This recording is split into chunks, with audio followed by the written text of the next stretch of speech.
अस्सलाम वालेकुम, welcome back to इश्फा boutique. तो व्यूअर्स, मुझे एक बच्चे की तरफ से रिक्वेस्ट आई थी कि आप ही पैंट ट्राउज़र की इजी कटिंग सिखा दें।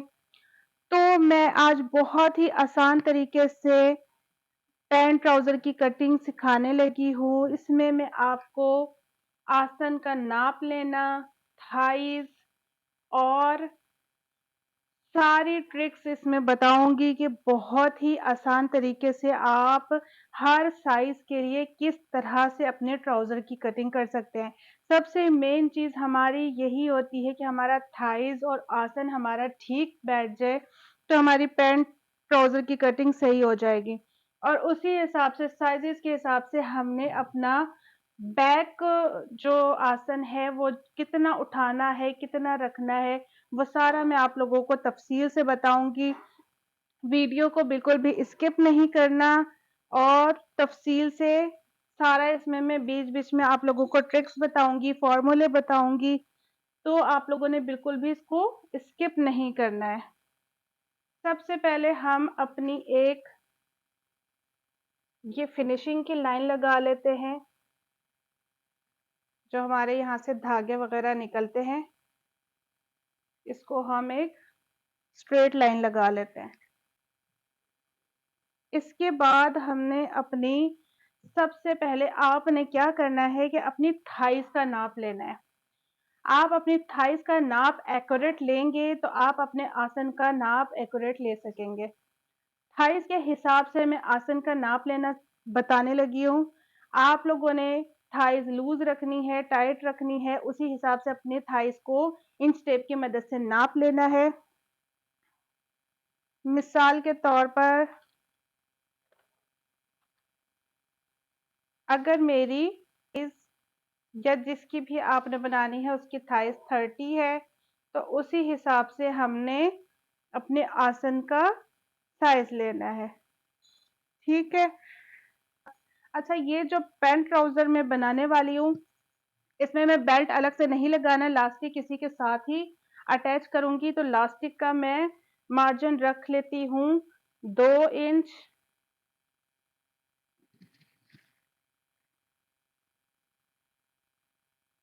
2 इंच हमने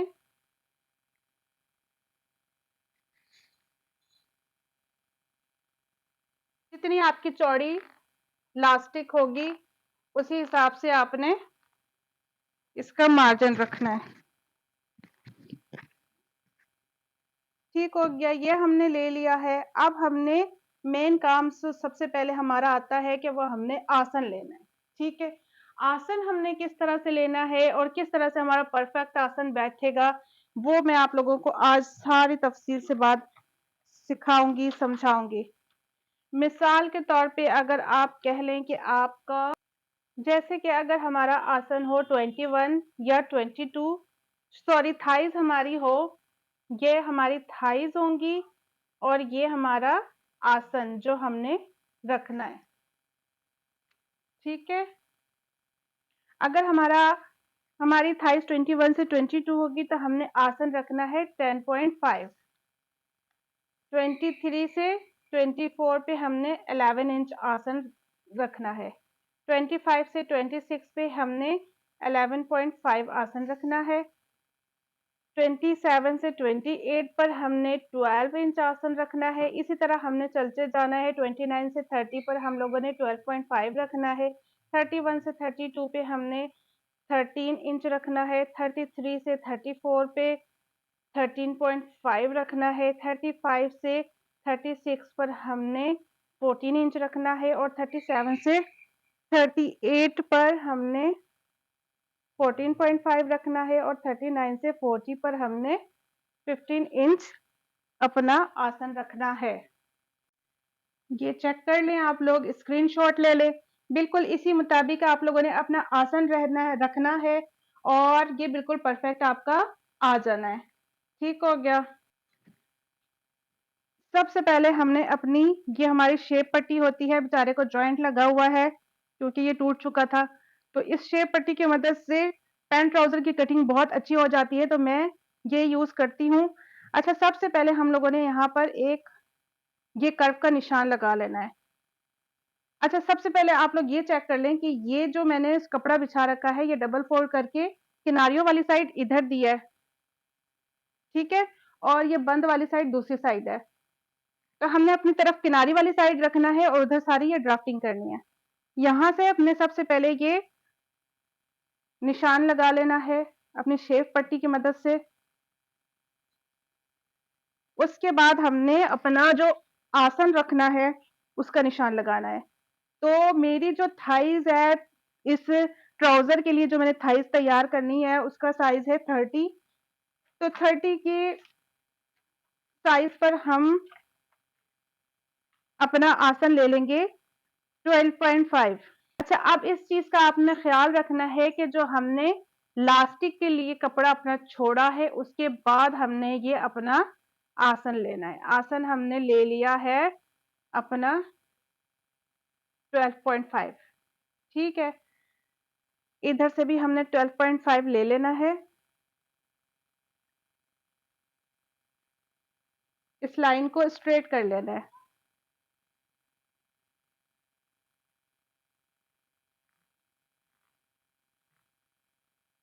हमने जो अपनी थाइज़ का साइज़ है वो ले लेना है, जो कि था 15 इंचेस। 15 इंचेस पे हमने अपनी थाइज़ का निशान लगा लेना है, ठीक है? इसके बाद हमने अपनी जो थाइज़ से यहाँ पर जो मार्किंग हमने की है, उससे हमने पौने 2 इंच बैक निशान लगाना है।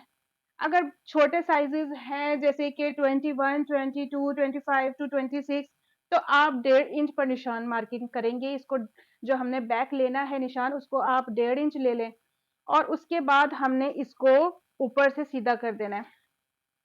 अच्छा, अगर आप चाहते हैं कि आपकी कमर भी बिल्कुल पूरी-पूरी हो, तो आपने अपनी जो कमर का नाप है, उसके हिसाब से ऊपर वाला हिस्सा रखना है। मिसाल के तौर पे अगर आपकी कमर है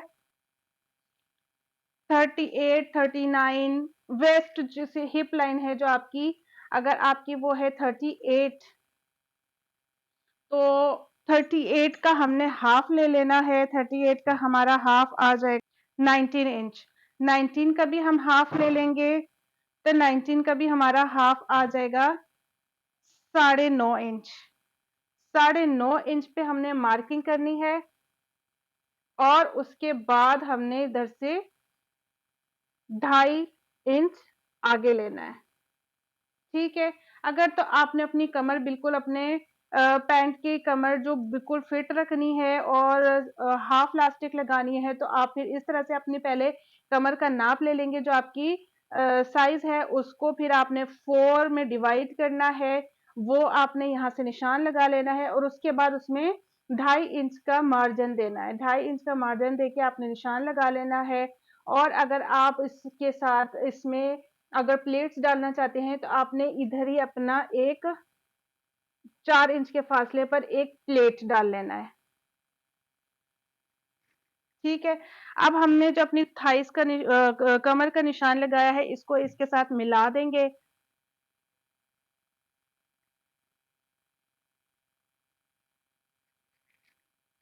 और इसकी हम गोलाई में शेप दे देंगे। सही है, ये हमारा हो गया है अपर पार्ट। उम्मीद है आप लोगों को मेरी बात सारी समझ आई होगी कि किस तरह से हमने अपना आसन लेना है, किस तरह से हमने अपने थाइस का निशान लगाना है, किस तरह से हमने ये जगह छोड़नी है। और एक और बात मैं आप लोगों को बता दूं, अगर आप लोग इसके ऊपर आप बेल्ट अलग से लगाना चाहते हैं, तो आपने जो आसन का हिस्सा है उसमें 1 इंच छोड़ के रखना है, क्योंकि वो बेल्ट की जगह लेगा। बेल्ट ऊपर आएगा तो वो हमारा बेल्ट में कन्वर्ट होगा। तो यहाँ से हमने 1 इंच अपना कम रखना है। तो मैं इसके साथ ही इलास्टिक फोल्ड करने वाली हूँ, इलास्टिक लगाने लगी हूँ, तो इसलिए मैंने आसन का हिस्सा पूरा रखा है। ठीक हो गया। ये हमारा परफेक्ट नाप बैठेगा, जिस तरह से हमने करना है इस हिसाब से हमारा ये नाप जो है परफेक्ट होगा। अब हमने आ जाना है बाकी की मार्किंग्स की तरफ, तो वो किस तरह से करना है। अब ये 15 जो हमने लिया है 15 इंच, इसका हमने हाफ कर लेना है। 15 का हाफ हमारा आ जाएगा 7.5 इंच। ऐसे अपना जो सेंटर बनाया है ये चेक कर ले आप, दोबारा से मैं बता देती हूँ। 15 इंच का हाफ 7.5 इंच, ऊपर से भी हमने 7.5 इंच पर यहाँ से हमने निशान ले लेना है अपना। टोटल हमारा 8.5 इंच इधर से जो हमारी किनारी तक है वो आ रहा है 8.5 इंच, तो हमने यहाँ से हाफ ले लेना है अपना, और सारों पर ही हमने सेंटर का निशान लगा लेना है। अब हम क्या है कि हमने यहाँ से अपना जो इसका नेफे के बाद वाला हिस्सा है यहाँ से रखना है और अपनी ट्राउजर की टोटल लेंथ ले लेनी है। टोटल लेंथ हमारी कितनी है? टोटल हमारी जो हमने ट्राउजर की स्टिच लेंथ रखनी है वो हमने रखनी है 37 इंच। तो हम यहाँ 37 इंच पे मार्किंग कर लेंगे और 2 इंच हम एक्स्ट्रा रख लेंगे फोल्डिंग के लिए। इन लाइंस को हम स्ट्रेट कर देंगे। इन लाइंस को हम स्ट्रेट कर देंगे और इधर से भी हम अपने सेंटर का निशान लगा लेंगे 8.5 इंच पर। ठीक है, इधर से भी हम अपने सेंटर का निशान लगा लेंगे और इस लाइन को हम स्ट्रेट कर लेंगे।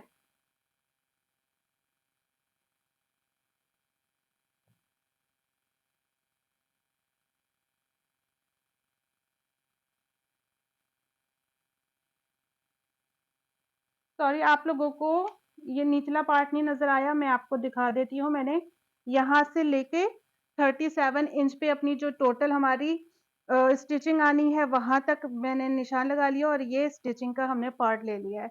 अब हमने क्या करना है ये चेक कर लें आपके, जितनी हमने अपने जो पाइंचों का साइज रखना है ना वो हमने ले लेना है। मैंने जो इसका रखना है वो 7 इंच रखना है, तो मैं 3.5 इंच सेंटर पे लेके एक मार्किंग इधर कर लूंगी और 7 इंच टोटल इधर लेके एक मार्किंग इधर कर लेंगे। अब आ जाते हैं अपनी पैंट की जो शेप देने की, उस पे आ जाते हैं बात। अब हम किस तरह से शेप देंगे अपनी इस पैंट, तो इसके लिए मैं ये शेप पट्टी इस्तेमाल करती हूँ। अगर आप लोगों के पास ये मौजूद नहीं है, आप चेक कर लें कि इसका कर्व किस तरीके का है। आपको इस तरह के शेप वाला पेपर कट कर लें खुद, और नीचे से ये बिल्कुल स्ट्रेट होती है और इस तरह से कोई थोड़ी सी हार्ड चीज आप इस तरह से अपने डिजाइन के मुताबिक, इस स्टाइल के मुताबिक कट करके आप वो यूज कर सकते हैं।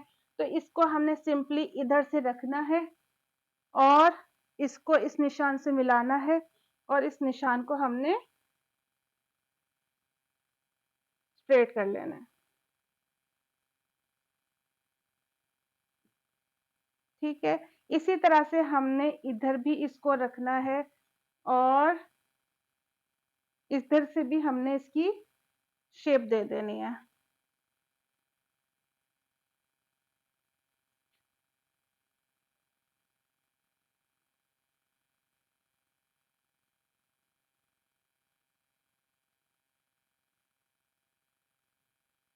तो ये हमारे फ्रंट पार्ट की जो है मेजरमेंट है, और सारी इधर से हमने अपने ट्राउजर को जो हमने यहाँ से शेप देनी है वो इस तरह की देनी है, हल्का सा कर्व देना है ताकि जब हम इसे फोल्ड करें तो ये सीधा रहे, हमारे कपड़े पे बल ना आए।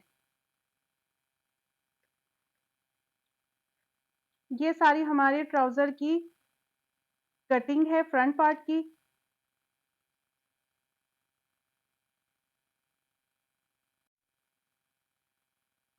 तो अब हम इसकी कर लेते हैं कटिंग। जो हमने इधर मार्किंग की थी स्ट्रेट कर लेते हैं इसको।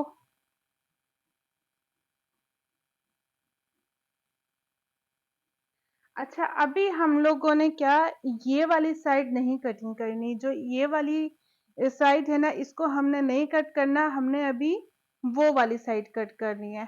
तो जल्दी से हम ये कटिंग कर लेते हैं, फिर मिलते हैं।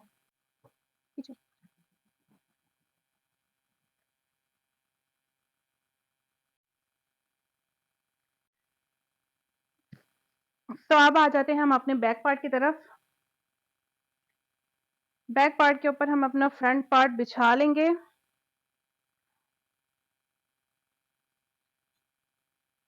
पैंट कटिंग में हमें जो बैक पार्ट होता है वो अपना आसन थोड़ा-सा ज़्यादा रखना होता है फ्रंट पार्ट की निस्बत, और वो भी हमारे मेजरमेंट्स पे डिपेंड करता है कि हम बैक पार्ट का आसन कितना ऊपर को रखेंगे। तो कम रखें, ज़्यादा रखें, कितना रखें, ये मेजरमेंट्स हम कैसे लें और क्या सही तरीका है, वो भी अब मैं आपको अभी बताने लगी हूँ। तो वीडियो को स्किप बिल्कुल भी नहीं करना है और स्टेप बाय स्टेप पूरा देखना है। ठीक है, अच्छा अब हमने क्या करना होता है, जो अपना बैक पार्ट का ये वाला आसन वाला पार्ट जो है, ये हमने यहाँ से अपना बिल्कुल स्ट्रेट कर देना है। तो हम पहले इसको यहाँ से स्ट्रेट कर देते हैं।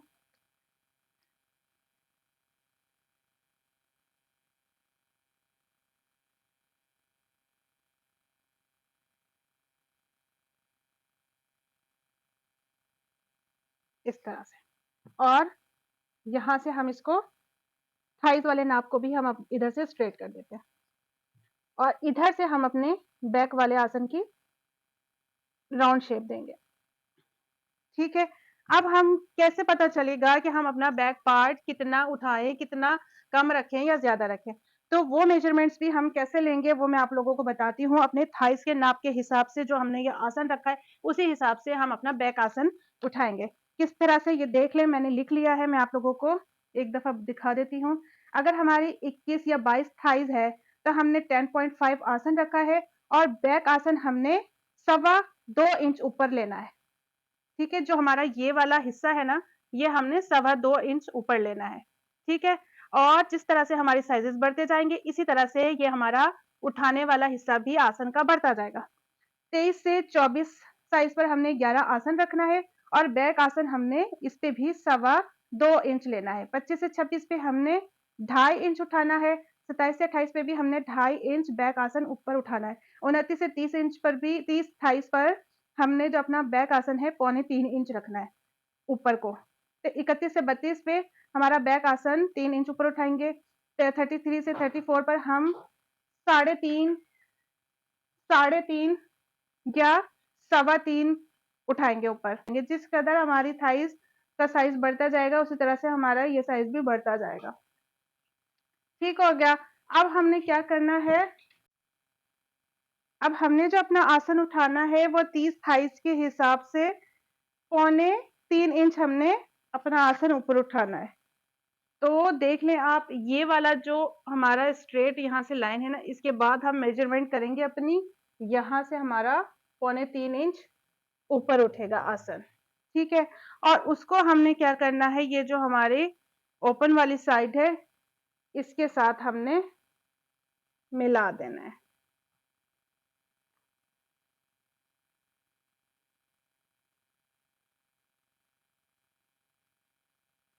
ये हमारा बैक बैक आसन उठाने का तरीका है, ठीक है?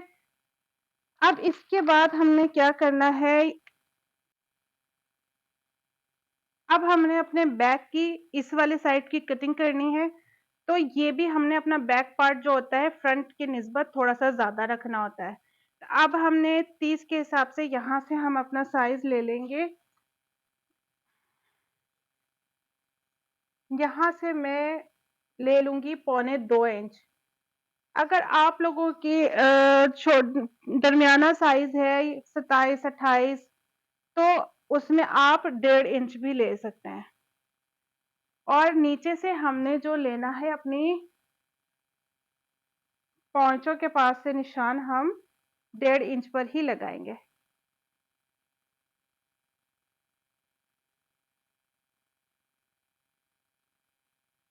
ये हो गया, और इसी तरह से हमने अपनी शेप पट्टी की मदद से इसको कर्व दे देना है।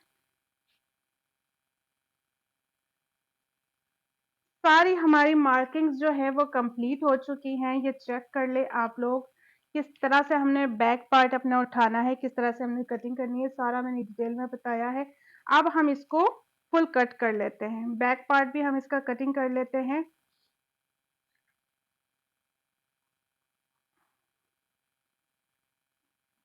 इस चीज़ का अगर आप हमेशा ख़्याल रखेंगे कि ये ओपन वाली साइड अपनी साइड रखेंगे और दूसरी साइड से आसन बनाएँगे, तो आप लोगों को कभी भी गलती नहीं होगी, वरना बाज़ दफ़ा जो नए-नए होते हैं, वो गलती से ये जो उठाने वाला साइड है, वो इस साइड से कट कर लेते हैं। तो ये गलती कभी भी नहीं करनी है। और अब हम इसी तरह से अपना ये वाला हिस्सा भी कट कर लेंगे। दोनों अपने बैक और फ्रंट पार्ट को इकट्ठा रखकर हमने ये भी कटिंग कर लेना है।